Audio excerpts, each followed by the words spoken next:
संविधान का महत्वपूर्ण प्रश्न है, उन मौलिक अधिकारों का चयन करें जो भारतीय नागरिकों को प्राप्त है परंतु गैर नागरिकों को नहीं।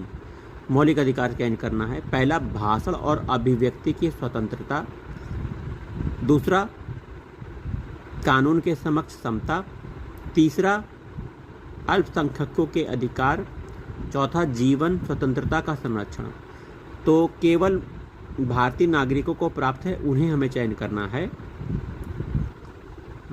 तो पहला देखिए, भाषण और अभिव्यक्ति की स्वतंत्रता केवल भारतीय नागरिकों को प्राप्त है।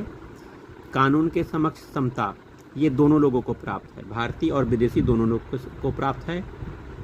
और तीसरा, अल्पसंख्यकों का अधिकार केवल भारतीयों को प्राप्त है।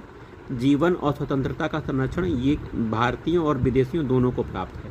तो पहला ऑप्शन सही है, ए और 3।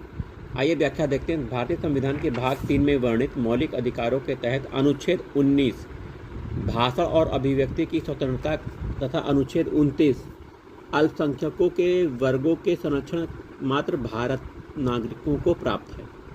ठीक है, अनुच्छेद 19 और 29 भारतीय नागरिकों को प्राप्त है, वहीं गैर नागरिकों मतलब विदेशों को प्राप्त नहीं है ये।